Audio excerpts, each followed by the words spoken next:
January 2nd, 1967, 7 o'clock in the morning. Over the skies of North Vietnam, an American F-4 Phantom pilot hears the sound every fighter jock dreads, the shrill scream of a radar lock. He's surrounded. Enemy MiG-21s, faster, more maneuverable, closing in from all directions. The trap has been sprung. But what the North Vietnamese Air Force didn't know was that they were the ones being hunted. This is the story of Operation Bolo, the day American pilots flew into an ambush and turned the sky into a graveyard. By late 1966, the air war over North Vietnam had become a nightmare for the United States Air Force. American pilots, flying some of the most advanced jets ever built, were being humiliated. Not by superior technology, but by an enemy that refused to fight. The North Vietnamese had learned a brutal lesson. Don't engage American fighters head-on. Instead, use hit-and-run tactics. Wait for US strike packages, heavily loaded F-105 Thunder Chiefs bombing supply routes, and pounce when they're vulnerable. The MiG-21s, Soviet-made interceptors, were light, fast, and deadly in short bursts. They'd dart out from hidden airfields near Hanoi, fire a missile and vanish before the American escorts could react. And it was working. American losses were mounting. Morale was sinking. And one man had had enough. Colonel Robin Olds was a legend before he ever arrived in Vietnam. A World War II ace with 13 confirmed kills against the Luftwaffe.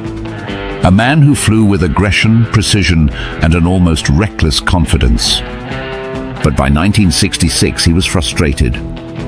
The rules of engagement, designed by politicians in Washington, were paralyzing. American pilots couldn't strike MiG bases, couldn't pursue enemies across certain borders, couldn't even fire unless fired upon first.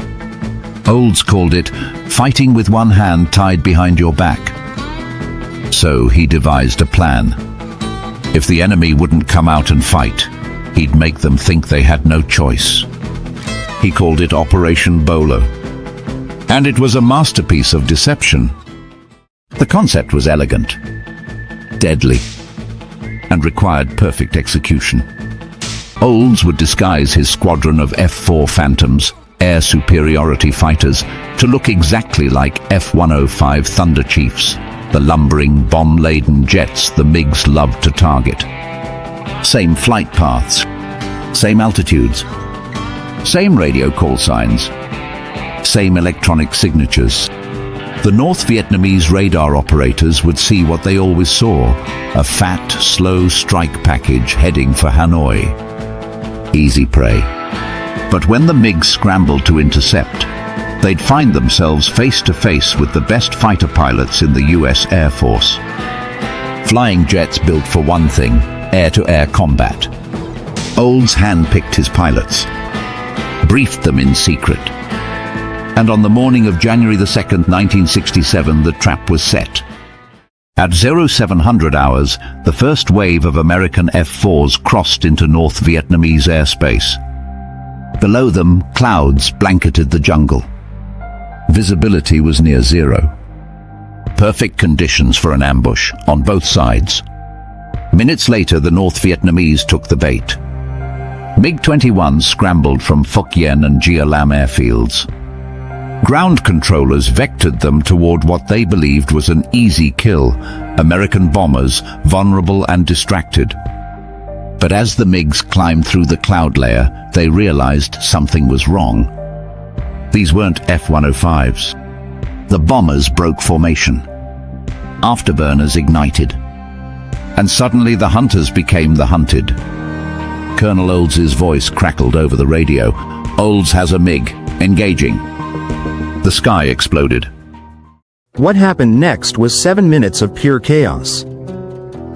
American F-4s and North Vietnamese MiG-21s tore through the clouds at supersonic speeds. Missiles streaked across the sky. Cannon fire lit up the gray morning. The MiG pilots, realizing they'd been deceived, tried to disengage. But Olds had planned for that too. Additional waves of F-4s circled above and below, cutting off escape routes. The North Vietnamese were boxed in, trapped in their own airspace.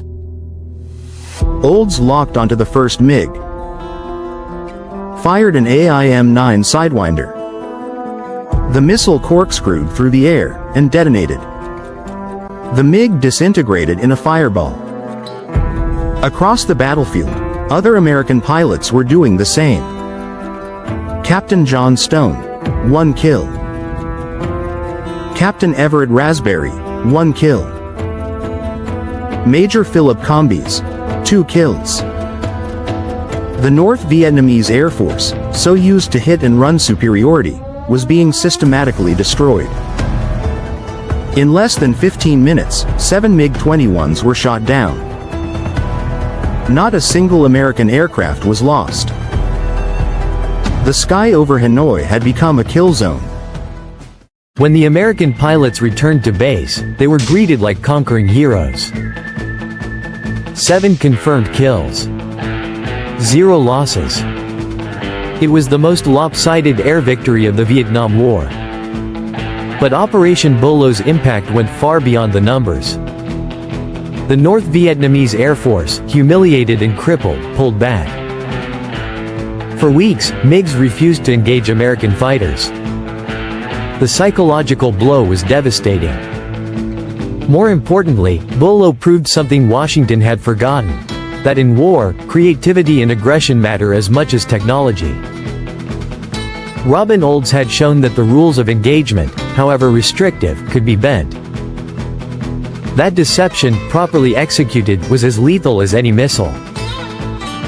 And that sometimes, the best way to win a fight is to make your enemy think they're winning. Operation Bolo became a case study at every fighter weapons school in the world. Decades later, it's still taught at Top Gun.